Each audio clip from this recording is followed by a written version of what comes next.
Hello everyone, welcome back to the channel the Maisons. तो बच्चों, previous video में हम हीटिंग इफेक्ट पढ़ रहे थे। हीटिंग इफेक्ट कुछ लंबा टॉपिक है, काफ़ी सारे हीटिंग इफेक्ट्स आते हैं। फिर उसके बाद हाइड्रोलिसिस आएगा, फिर हम इसको बाइंड अप करेंगे ये मतलब जनरल नॉन केमिस्ट्री को। तो थोड़ा सा हो सकता है कि आपको ऐसा लग रहा हो, यार क्या सर पढ़ाते रहते हैं, सर बोर्ड पे लिख देते हैं, कुछ ऐसा ज़्यादा समझने का नहीं है। नहीं, लॉजिक तो थोड़ा बहुत बताता ही हूँ, लेकिन एडवांस का टॉपिक है बच्चों, हम भी क्या करें, पढ़ाना तो ज़रूरी है। नहीं पढ़ाएंगे तो बच्चे ये कहेंगे यार कि यार एडवांस के टॉपिक्स हैं, ये छूट जाते हैं, क्वेश्चंस हो नहीं पाते हैं। तो फिर क्वेश्चंस का ना होना यही रीज़न है कि आप पढ़ते नहीं हो। ठीक, तो ये टॉपिक्स थोड़े से हम बोल सकते हैं कि हल्के से बोरिंग तो है। जो नॉर्मल टॉपिक्स के कंपैरिजन में देखें, जैसे ऑर्गेनिक केमिस्ट्री देखें, फिजिकल केमिस्ट्री देखें, तो उसमें कंसेप्चुअली हम देखें तो चीज़ें समझने वाली ज़्यादा होती हैं। यहाँ पे क्या है, हम ऐसा नहीं बोलेंगे समझने, यहाँ पे लॉजिकल ढूंढना है हमें। लॉजिकली कनेक्ट करके हमें चीज़ों को रिमाइंड रखना है, और रिमाइंड रखने के बाद जब क्वेश्चंस आए तो वहाँ पे हमें उनको क्लिक करके क्वेश्चंस को करना है।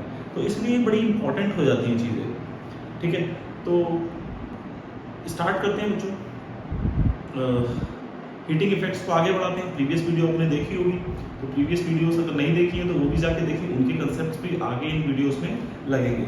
तो देखो, कुछ बोर्ड पे आपके हीटिंग इफेक्ट्स लिखते हैं। हेडिंग है अपनी हीटिंग इफेक्ट्स में, heating effects of oxy acids. Heating effects of oxy acids है ये।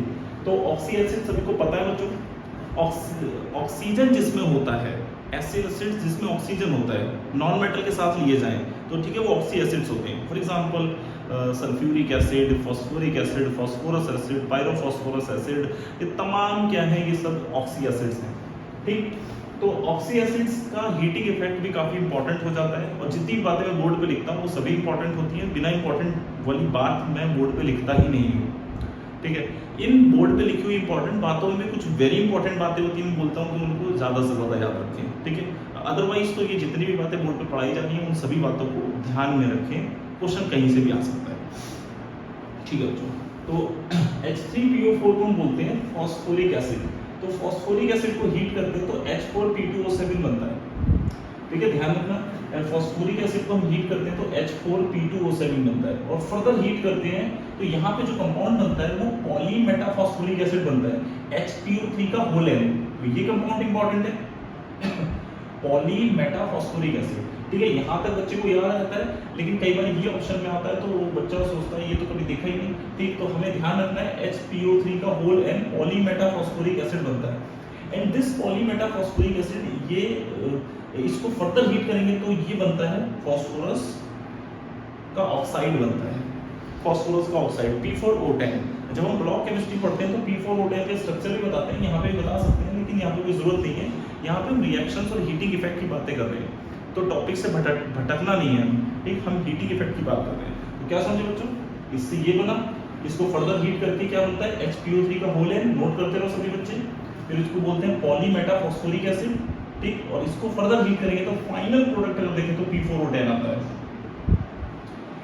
सिमिलरली अगर हम बात करें H2SO4 की, तो H2SO4 को हीट करने पर क्या आता है, H4H2O7। सिमिलरली देखो, सेम टू सेम आता है।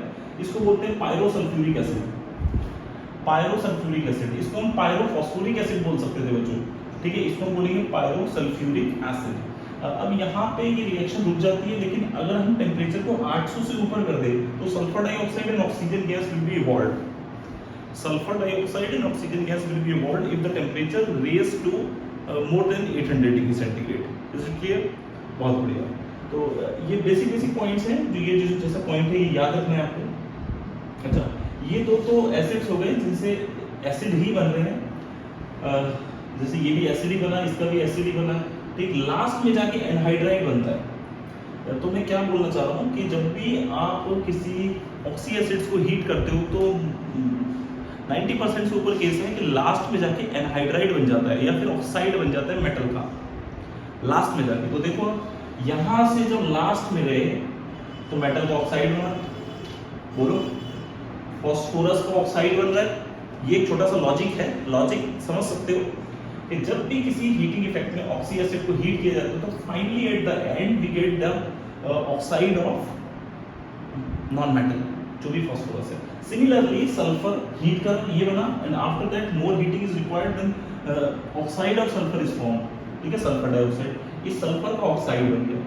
अच्छा, तो अब हम डायरेक्ट बोलते हैं कि ये बोरिक एसिड है H3PO3, H3PO3 को जब हम हीट करेंगे तो बोरिक एसिड में बोरोन का ऑक्साइड बन गया, जिसे हम बोलते हैं ये बोरोन का एनहाइड्राइड बोल सकते हैं इसे, बोरोन एनहाइड्राइड B2O3। एनहाइड्राइड क्या होते हैं, जब किसी एसिड में से वाटर रिमूव कर देते हैं तो जिस भी फॉर्मेट में या फिर डबल करके निकाल दो या फिर जैसे भी निकाल दो, ठीक है, वाटर रिमूव करते हैं तो उसको हम एनहाइड्राइड बोलते हैं। तो this is called B2O3 anhydride of boric acid. Similarly H4SiO3 silicic acid बोलते हैं आई थिंक इसे, तो इसको हीट करने पर सिलिकॉन का ऑक्साइड बनता है, देखो ऑक्साइड बन रहा है फाइनली। अच्छा, और आगे चलते हैं तो जरा देखो ये भी ऑक्सी एसिड और कार्बन है, इसको हीट करा तो ऑक्साइड्स ही तो है, ये कार्बन के ऑक्साइड्स हैं, कार्बन का ऑक्साइड, कार्बन डाइऑक्साइड, कार्बन का ऑक्साइड, कार्बन मोनोऑक्साइड H2O। तो अल्टीमेट यहाँ पे अगर आप बात देखें तो क्या चीज है, हीटिंग इफेक्ट्स में ऑक्सी एसिड्स के हीटिंग इफेक्ट्स में फाइनली जो मिलता है ऑक्साइड मिलता है, फाइनली ऑक्सी एसिड से लास्ट में जाके ऑक्साइड मिलता है। बीच में कुछ भी बने, बीच वाली चीजें भी याद रखनी है, लेकिन लास्ट में जाके ऑक्साइड मिलता है। This is very important point, is it clear? Very important point क्या हो गया कि लास्ट में जाके ऑक्साइड मिलता है। कोई भी चेक कर सकते हो, ऑक्साइड ऑक्साइड ऑक्साइड ऑक्साइड, ये दोनों क्या है, ऑक्साइड्स। तो लास्ट में जाके बच्चों क्या मिलता है, ऑक्साइड्स मिलता है। ये फटाफट से ये वाली रिएक्शंस नोट करो, नेक्स्ट एग्जांपल्स और भी हैं इसके, वो मैं बोर्ड पे लिखता हूँ। ओके बच्चों, जरा ध्यान दो इन रिएक्शंस पे, ये भी कुछ और एग्जांपल्स हैं, ये भी ऑक्सी एसिड्स हैं। देखो H3PO2 को हीट करोगे तो जरा देखो यहाँ पे ये एक स्पेशल रिएक्शन है, अच्छी रिएक्शन है ये दोनों एक इंपॉर्टेंट रिएक्शंस हैं। देखो बोर्ड पे लिखी हुई चीजें इंपॉर्टेंट में भी मैं इंपॉर्टेंट बताता हूँ कि ये कुछ इंपॉर्टेंट है जिसको आप स्पेशली पढ़ सकते हो, मतलब स्पेशली याद रख सकते हो, क्योंकि इससे क्वेश्चन आने की पॉसिबिलिटीज ज्यादा रहती हैं बाकी सब में से। तो देखो H3PO2 को हीट करेंगे तो जरा देखो यहाँ पे 2 दूनी 4, 4 में से एक +1 ऑक्सीडेशन स्टेट में, तो 3 दूनी 6, 6 में से 3 +3 ऑक्सीडेशन स्टेट में, 4 दूनी 8, 4 तो +5। तो बच्चों देखो ऑक्सीडाइज होता चला जा रहा है, जैसे जैसे हम हीट कर रहे हैं तो फिर 3 में गया, 3 से 5 में गया, तो H3PO2 +1 से +3 में, +3 से +5 में जाता है, और साथ में जो गैस देता है, which is very important, phosphine gas देता है। बहुत इंपॉर्टेंट रिएक्शन है ये, फॉस्फीन गैस देता है। अब जरा इनके ऑक्सीडेशन स्टेट चेक कर लो, ये तो +1 से +3 में चला गया, बहुत बढ़िया। अब इस फास्फोरस में कितनी है, -3 है, इस फास्फोरस में कितनी है, -3 है। तो ये दोनों जरा ध्यान से देखो, ये डिस्प्रोपोर्शनेशन रिएक्शन है, डिस्प्रोपोर्शनेशन रिएक्शंस है ये। देखो +1 से +3 बढ़ गया और +1 से -3 घट गया, +1 से +5 बढ़ गया और +1 से -3 घट गया। These reactions are disproportionation reactions. Clear है? तो पता होना चाहिए बच्चों। तो क्या हो रहा है, डिस्प्रोपोर्शनेशन रिएक्शन है, ऐसे ही पूछ देता है कि हीटिंग इफेक्ट कर दिया, तो बताओ कि इनमें से कौन सी रिएक्शन की प्रॉपर्टी शो करता है, तो डिस्प्रोपोर्शनेशन रिएक्शन की प्रॉपर्टी शो करता है।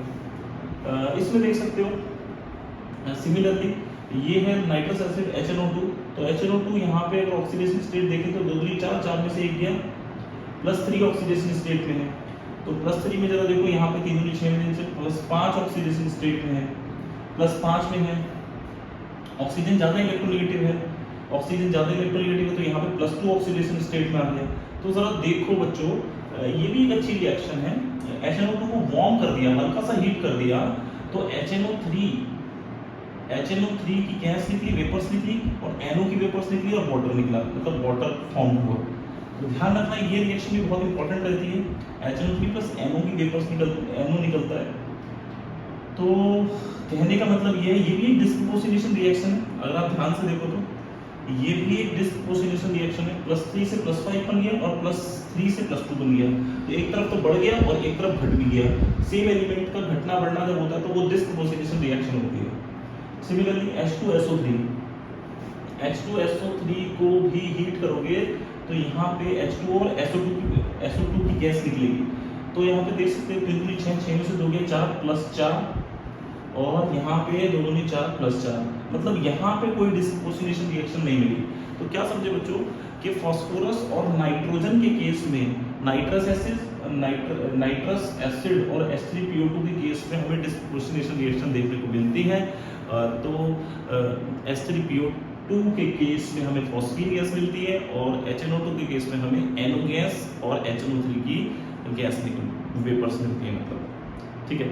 तो ये भी एक एग्जांपल्स थे ऑक्सी एसिड्स के, तो ये भी आप नोट कर सकते हो, फटाफट से नोट कर लो। कुछ और कंसेप्ट्स हम आपको सिखाते हैं फिर इसके बाद। ओके बच्चों, नेक्स्ट कंसेप्ट पे चलते हैं। यहाँ पे एक छोटी सी हेडिंग लिखी है हमने, सॉल्ट्स हैविंग एसिडिक हाइड्रोजन। ऐसे सॉल्ट्स जिन पर एसिडिक हाइड्रोजन है वो भी हीटिंग इफेक्ट शो करते हैं और क्या बनाते हैं। तो देखो जरा, एक इंपॉर्टेंट रिएक्शन है NaH2PO4, ये एक इंपॉर्टेंट रिएक्शन है और जो कंपाउंड बना है इसके बारे में जो इंफॉर्मेशन है, इसका जो स्ट्रक्चर है हम आपको ब्लॉक केमिस्ट्री में पढ़ाएंगे इसका स्ट्रक्चर, लेकिन एकदम से याद तो होना ही चाहिए ना। जब हम हीटिंग इफेक्ट्स पढ़ रहे हैं तो NaH2PO4 डाइसोडियम हाइड्रोजन फॉस्फेट को अगर हम हीट करेंगे तो वाटर तो निकलेगा ही, ठीक है। तो बनता क्या, सोडियम फॉस्फेट, सोडियम मेटाफॉस्फेट। NaPO4 का नाम क्या होता है, सोडियम मेटाफॉस्फेट। तो सोडियम मेटाफॉस्फेट के बारे में जो इंफॉर्मेशन है वो है पॉलीमेरिक स्ट्रक्चर होता है। सोडियम मेटाफॉस्फेट के बारे में जो स्ट्रक्चर होता है वो पॉलीमेरिक स्ट्रक्चर होता है। तो पॉलीमेरिक स्ट्रक्चर याद रखना है बच्चों, जैसे HPO4 में या HPO3 में पॉलीमेरिक स्ट्रक्चर होता है, मेटा जहां भी आ जाएगा वो पॉलीमेरिक स्ट्रक्चर्स होते हैं। ध्यान रखोगे इस बात को, बिल्कुल ध्यान रखनी है आपको, आप ही को रखनी है ध्यान में, भी पेपर भी आप ही को देना है। यहाँ पे छोटा सा एग्जांपल आता है माइक्रोकॉस्मिक सॉल्ट, और इस तरीके के बल्की सॉल्ट्स के बारे में मैं बताना चाह रहा था। ये तो चलो ठीक है, एसिडिक हाइड्रोजन वाला कंसेप्ट भी मैंने यहाँ पे लिख दिया, लेकिन ये जो बल्की सॉल्ट्स होते हैं, जैसे इसको माइक्रोकॉस्मिक सॉल्ट बोलते हैं, sodium ammonium hydrogen phosphate, microcosmic salt, sodium ammonium NaNH4 HPO4.4H2O, इसको हम हीट करते हैं। तो इसको हीट करने पर देखो जो जो कंपोनेंट्स हैं उसी के बेसिस पर आंसर आ जाता है, घबराने की जरूरत नहीं है। इसको हीट करवा लिया एग्जाम में आपसे तो क्या निकलेगा, देखो NH4 है तो अमोनिया निकलेगा, H है तो वाटर निकलेगा, अच्छा PO4 है तो HPO4 है तो NaPO3 निकल गया। तो Na कहाँ जाएगा भाई, NaPO के साथ PO3, सोडियम मेटाफॉस्फेट, फिर से यही बन गया सोडियम मेटाफॉस्फेट। बहुत सिंपल रिएक्शन है, मैं फिर से एक बार समझा देता हूँ भाई। अमोनियम है तो अमोनिया तो निकलेगी, H है तो वाटर, वाटर यहाँ पे भी तो है तो वाटर तो निकलेगा ही निकलेगा, और सोडियम के साथ फॉस्फेट मिलके NaPO3 बना लेगा, और ये पॉलीमेरिक स्ट्रक्चर होता है। तो मैं इसके बारे में जानकारी बता रहा हूँ कि पॉलीमेरिक स्ट्रक्चर को ध्यान में रख लेना, क्वेश्चन आ जाए तो गलत करने की जरूरत नहीं है। बहुत बहुत बढ़िया। मैग्नीशियम अमोनियम फॉस्फेट, ये भी एक तरीके का सॉल्ट ही है, बल्कि सॉल्ट है। तो अमोनियम फिर से आ गया भाई, अमोनियम आ गया तो अमोनिया गैस तो निकलेगी, फॉर्मूले याद रखना बच्चों। कई बार ऐसे बोल देता है माइक्रोकॉस्मिक सॉल्ट को हीट करने पर कौन सी गैस निकलती है, तो आपको पता है पहली बात तो कई बार ऐसा होगा माइक्रोकॉस्मिक सॉल्ट का स्ट्रक्चर या फॉर्मूला ही आपको याद नहीं होगा, फिटकरी का फॉर्मूला याद नहीं, कई बार कई फॉर्मूलेज याद नहीं होते आपको। तो ध्यान से नोट्स बनाओ, उन्हें याद करो बच्चों, ठीक है, तभी तो रैंक आती है। Rank first, rank second, top 100 ranks इन्हीं टॉपिक्स के बेसिस पर आती है। ये टॉपिक्स बच्चे पढ़ के नहीं जाते हैं। MgNH4PO4, तो अमोनियम की वजह से अमोनिया गैस निकली, H की वजह से जो H है इसमें उसके वाटर तो निकलेगा ही। यहाँ पे एक स्पेशल कंपाउंड बन जाता है Mg2P2O7, Mg2P2O7 मैग्नीशियम पायरोफॉस्फेट बनता है, Mg2P2O7 मैग्नीशियम पायरोफॉस्फेट। तो यहाँ पे ये बात ध्यान रखनी है, यहाँ पे सोडियम फॉस्फेट बना, सोडियम मेटाफॉस्फेट, यहाँ पे मैग्नीशियम पायरोफॉस्फेट बना है। तो ये छोटी सी इंफॉर्मेशन थी, जब भी एसिडिक हाइड्रोजन वाले सॉल्ट्स हैं तो उसमें से वाटर निकलेगा और इस तरीके के फॉस्फेट बन सकते हैं, ठीक। तो इन बातों को ध्यान में रखो, नोट करो, फिर से आगे बना लो नोट्स। मैं अगला कंसेप्ट लिख रहा हूँ, ध्यान से नोट करो फटाफट से। ओके बच्चों, जरा ध्यान दो, कुछ और कंसेप्ट से बड़े ही इंपॉर्टेंट कंसेप्ट है, ये बहुत ही इंपॉर्टेंट रिएक्शन है heating of halides. Heating of halides बच्चों बहुत ही ज्यादा इंपॉर्टेंट रिएक्शन में गिनी जाती है। अब मैं यहाँ पे एक बात बताऊंगा इस कंसेप्ट में कि बच्चे कहाँ गलती करेंगे और कहाँ पे ऑप्शंस गलत कर देंगे, ये मैं बार बार बोलता हूँ बच्चों, और वो बात बच्चों ध्यान में रखा करो। कैसी, ये सब क्या है, हाइड्रेटेड सॉल्ट है, यहाँ पे लिखा है बच्चों ये हाइड्रेटेड सॉल्ट, जिसमें भी H2O होता है। देखे होंगे आपने काफी सारे ऐसे बुक्स में देखे होंगे, बिल्कुल देख रहे होंगे, नहीं देखे तो आप देखो, MgCl2.6H2 हाइड्रेट, मतलब H2O का मतलब क्या है, हाइड्रेटेड सॉल्ट, समझ पा रहे हो बच्चों? ठीक है, FeCl3.6H2 hydrated salt, AlCl3.6H2 hydrated salt, all are hydrated salts. बहुत बढ़िया, ठीक है बच्चों। अच्छा, कई बार क्या है ना, इनके हीटिंग इफेक्ट्स पूछ देता है, और हीटिंग इफेक्ट्स में बच्चे तुरंत गलती करते हैं। देखो, जैसे इसको हीट करेंगे बच्चे तुरंत आंसर कर देंगे MgCl2 अलग हो गया, H2O अलग हो गया। ठीक है, तो क्या बोलते हैं बच्चों, MgCl2 अलग हो गया, H2O अलग हो गया, ये हीटिंग इफेक्ट हो गया इनका। गलत, मैंने यहाँ पे स्पेशली लिखा है कि ये रिएक्शन नहीं है, ये रिएक्शन नहीं है, ये हाइड्रेटेड सॉल्ट है, इनका इंटरनल हाइड्रोलिसिस होता है, इसी H2O के थ्रू हाइड्रोलिसिस होता है इनका, इसी हाइड्रेट के थ्रू हाइड्रोलिसिस होता है इनका, इसे बोलते हैं इंटरनल हाइड्रोलिसिस। अब ये इंटरनल हाइड्रोलिसिस के प्रोडक्ट्स हमें याद रखने पड़ते हैं, थोड़े बहुत याद रखने पड़ेंगे, और याद भी कुछ नहीं रखने पड़ेंगे बच्चों, जल्दी से देखो आप क्या क्या करते हैं। देखो, यहाँ पे जब भी ऐसा कोई हाइड्रेटेड सॉल्ट होगा तो उस मेटल का ऑक्साइड जरूर बनेगा, चेक कर लो, इंपॉर्टेंट बात है, मेटल का ऑक्साइड जरूर बनेगा, ध्यान से समझो। मैग्नीशियम है, मैग्नीशियम का ऑक्साइड बन गया, बाकी चीजें तो निकलेंगी, Cl से HCl निकलेगा, ठीक है, H2O वेपर्स निकलेगी, H2O निकलेगा, बेशक निकलेगा H2O, कोई दिक्कत नहीं है, लेकिन हाइड्रोलिसिस करके निकलेगा, ऐसा नहीं है कि बिना हाइड्रोलिसिस के निकल जाएगा। तो इसको बोलते हैं, मैं बोल रहा हूं कि यहाँ पे हाइड्रोलिसिस प्रोडक्ट्स हैं ये, सॉल्ट स्प्लिट नहीं हुए, हीट भले से कर रहे हैं, लेकिन हो क्या रहा है, हाइड्रोलिसिस हो रहा है। वेट अ मोमेंट, समझ गए बच्चों, क्या हो रहा है बच्चों, हाइड्रोलिसिस हो रहा है, तो इसको बोलते हैं इंटरनल हाइड्रोलिसिस। लेकिन हाँ, ये प्रोडक्ट बन सकते हैं क्या, किसी कंडीशन में बन सकते हैं बच्चों, लेकिन ड्राई HCl डाल दिया, ड्राई HCl में ये प्रोडक्ट्स बनेंगे, MgCl2 और H2, इस केस में हाइड्रोलिसिस नहीं होगा, ध्यान से समझ लो। अब इसके रीजन इंपॉर्टेंट नहीं है कि ड्राई HCl में क्या है, तो आप ये समझो कि MgCl2 और H2 बन जाएगा, लेकिन अगर सिंपली हीट किया है तो हाइड्रेटेड सॉल्ट का इंटरनल हाइड्रोलिसिस होता है। सिमिलरली FeCl3.6H2, Fe का oxide, HCl, H2, similar products, AlCl3.6H2, Al का ऑक्साइड, HCl, H2O। बताओ ये रिएक्शन याद करने की है क्या, याद हो गई? और बच्चा कहेगा याद नहीं हुई यार, याद हो गई, कैसे नहीं हुई? इंटरनल हाइड्रोलिसिस से क्या बनेगा, ऑक्साइड बनेगा, HCl बनेगा, अगर जो भी Cl है तो जनरली Cl है तो HCl बनेगा, वाटर बनेगा, तीनों केस में वही हो रहा है। मेरे को तो याद हो गई भाई, तुम्हें भी याद हो गई होंगी, क्लियर है? इसके कुछ और एग्जांपल्स लिख लो, फटाफट से नोट करो। ओके बच्चों, ध्यान दो इधर, ये देखो बच्चों, कुछ और मैंने हाइड्रेटेड सॉल्ट्स लिखे हैं, लेकिन होता है ना कुछ इनऑर्गेनिक केमिस्ट्री में यही तो चीजें होती हैं, जैसा हो रहा होता है एक्चुअल में सभी के साथ वैसा नहीं हो रहा होता। ठीक, इससे पहले मैंने बताया हाइड्रेटेड सॉल्ट्स के अंदर इंटरनल हाइड्रोलिसिस हो जाएगा, तो वो जो प्रीवियस एग्जांपल्स थे उनमें तो हो रहा था, लेकिन इनमें नहीं हो रहा, कैल्शियम, बेरियम, स्ट्रोंशियम, इनमें नहीं हो रहा। क्यों?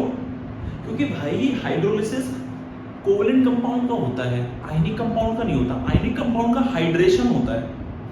क्या बात बोल दी सर आपने, आप सब बच्चे सोचेंगे कोवलेंट कैरेक्टर जितना ज्यादा होगा उतना हाइड्रोलिसिस होने के चांसेस ज्यादा हैं, लेकिन अगर आयनिक कैरेक्टर होगा तो आयंस का तो हाइड्रेशन होता है, हाइड्रोलिसिस नहीं होता है। बात समझ पा रहे हो? बहुत बढ़िया। तो क्या समझे बच्चों यहाँ पे, तो इनमें सिंपल प्रोडक्ट बन जाएगा, CaCl2 अलग, H2O अलग, BaCl2 अलग, H2O अलग, SrCl2 अलग, H2O अलग। बहुत बढ़िया, ठीक है, तो बहुत सही है। तो इसको सिंपली याद सकते हो, बाटा शू कंपनी, कौन से एनाइंस हैं, कौन से हैं, देखो ये B for Bata shoe company, मैं ऐसे याद रख लेता हूं, उनके इंटरनल सॉल्ट्स बाटा शू कंपनी, ऐसे याद रख सकते हो। वैसे इसकी कोई जरूरत नहीं है। तो ये तो वैसे भी अल्कलाइन अर्थ मेटल के ही हैं, ये तो वैसे भी आपको याद होते हैं, बेटा मांगे कार स्कूटर बाप रोए, ठीक, तो ये तो वैसे ही याद होते हैं, कार स्कूटर, ठीक है, अल्कलाइन अर्थ मेटल के हैं ये, कैल्शियम बेरियम स्टोनशील, वैसे भी याद है। तो इनमें आयनिक कैरेक्टर क्या लिखा है, आयनिक कैरेक्टर ज्यादा होने की वजह से हाइड्रोलिसिस नहीं हो रहा, इसलिए सिंपली स्प्लिट करके आंसर लिख दो। तो कई बार क्या है, यही पूछ लेता है कि कौन ऐसी चीज करता है, कौन ऐसी चीज नहीं करता, इंफॉर्मेशन तो सारी पता होनी चाहिए ना। यही तो बात है बच्चों इनऑर्गेनिक में, कि जो चीज जैसी होती है वो हर जगह वैसी नहीं होती है, तो जहां जहां वैसी नहीं होती है वो पॉइंट याद रखने हैं, जहां होती है वो पॉइंट याद रखने हैं, और उनका डिफरेंशिएशन याद रखना है, और वहीं से क्वेश्चन पूछा जाएगा।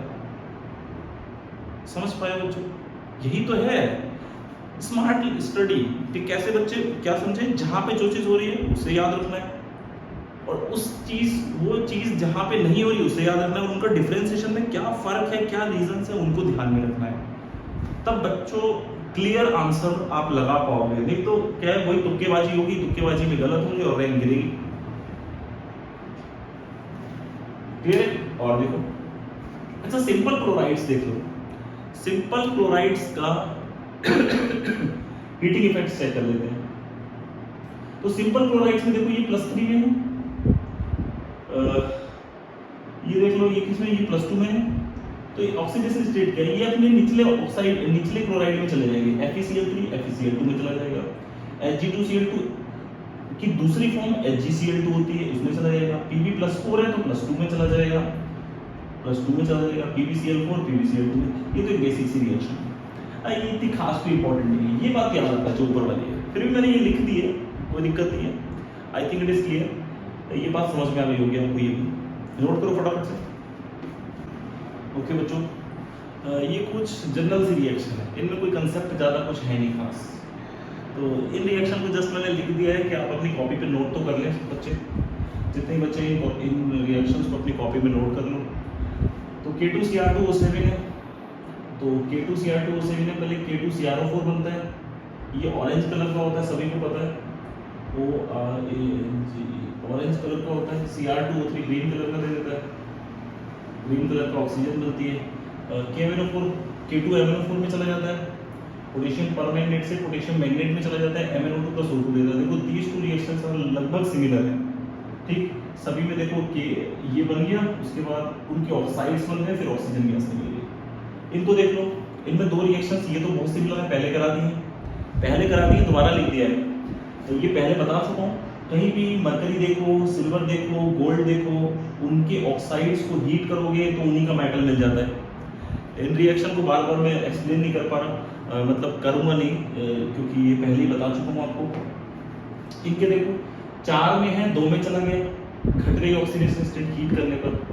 Pb3O4 4 दूनी 8, 8/3, 8/3 का मतलब 2 से ज़्यादा है, तो 2 से ज़्यादा तो 2 में चली गई, घट गई, देखो, ठीक है। तो 2 दूनी 4, 4 है तो 4 दूनी 8, 8/3 मतलब 4 से 8/3 पे चला गया, घट गई, देखो, Ag+1 से 0 घट गया, Hg+2 से 0 घट गया। तो देखो सभी की ऑक्सीडेशन स्टेट्स घट रही हैं, जितने भी ये सॉल्ट्स, ऑक्सी सॉल्ट्स या फिर ऑक्सी किसी ऑक्साइड्स हैं, ऑक्सी सॉल्ट्स या ऑक्साइड्स हैं, जो भी हैं, इनकी ऑक्सीडेशन स्टेट्स घट रही हैं। इसी मैनर में आप इनको याद कर सकते हो, जनरल से रिएक्शन है, ये कोई भी बच्चा याद कर लेता है, ठीक है, इतनी ज़्यादा खासा इंपॉर्टेंट भी नहीं है। इंपॉर्टेंट देखा जाए तो ये तो पहले ही पढ़ा चुका हूँ, ये थोड़ी सी इंपॉर्टेंट बोल सकते हो, ये वाली, ये रिएक्शन इंपॉर्टेंट है, और ये वाली, ये दोनों इंपॉर्टेंट है, ये दो रिएक्शंस इंपॉर्टेंट हैं। अच्छा नीचे एक नोट लिखा है, ये नोट बहुत इंपॉर्टेंट है, रिएक्शंस याद हो ना हो, लेकिन ये नोट याद होना चाहिए, क्योंकि इसी नोट से क्वेश्चन आ सकता है। कौन डिकम्पोज नहीं होता है? एल्यूमिनियम का ऑक्साइड, ध्यान रख लेना, डिकम्पोज नहीं होता है। कॉपर का ऑक्साइड, जिंक का ऑक्साइड, आयरन Fe2O3 वाला डिकम्पोज नहीं होता है, Fe2O3 वाला डिकम्पोज नहीं होता है, Fe3O4 डिकम्पोज हो जाता है, ठीक है, Fe3O4 डिकम्पोज हो जाता है, लेकिन Fe2O3 डिकम्पोज नहीं होता है, MgO भी डिकम्पोज नहीं होता है। तो ये सब डिकम्पोज नहीं होते हैं, इनको ध्यान रख लेना।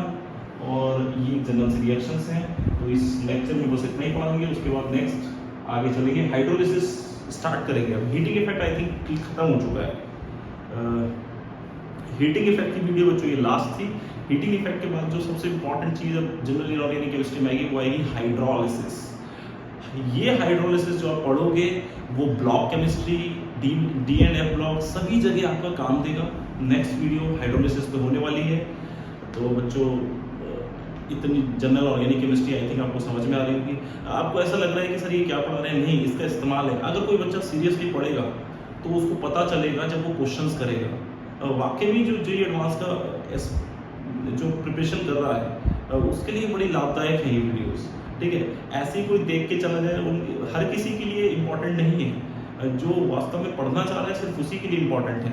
आए और मजे लेके चले गए, ऐसे बच्चे हमें चाहिए भी नहीं। हमें सीरियस बच्चे चाहिए। और जो भी इन वीडियो को पढ़ के जब भी सेलेक्ट होगा तो क्रेडिट मिले ना मिले, लेकिन हमारा जो मोटो है वो है बच्चे को फ्री ऑफ कॉस्ट या फिर मतलब बहुत ही कम दाम में बच्चे को एक अच्छी क्वालिटी एजुकेशन प्रोवाइड करवाना। ठीक है, मैं फिर बोल रहा हूँ, क्वालिटी एजुकेशन प्रोवाइड कराना, ये नहीं कुछ भी प्रोवाइड करा दिया। समझ पा रहे हो बच्चों? तो thank you for watching this inorganic chemistry video.